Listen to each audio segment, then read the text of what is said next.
Lihim sa apelyido ng anak sa RA 9255. Akala ng maraming nanay ay sapat na ang AUSF o ang Affidavit to Use the Surname of the Father para magamit ng bata ang apelyido ni Mr. Ang malupit na katotohanan na hindi sinasabi sa inyo. Walang kwenta ang AUSF form na yan kapag kulang, lalo na kung wala ang pag-amin mismo ng tatay sa bata. Kahit maglupasay ka, batas natin ang mahigpit na nagdikta. Kailangan mo ng matibay na ebidensya para diyan. Dapat may affidavit of admission of paternity o kaya ay pirma niya mismo sa birth certificate. Pwede rin ang formal private handwritten instrument mula sa kanya kung saan malinaw na inaamin niyang anak niya ang bata. Isama at ihanda rin ang inyong mga valid ID.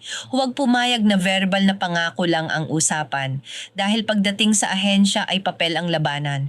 Kapag illegitimate child at walang pruweba ng tatay, sa ina talaga babagsak ang gagamiting apelyido ng bata. Sayang ang karapatan sa suporta dahil sa maling proseso. Sino sa mga kilala mo ang tahimik na lumalaban ngayon?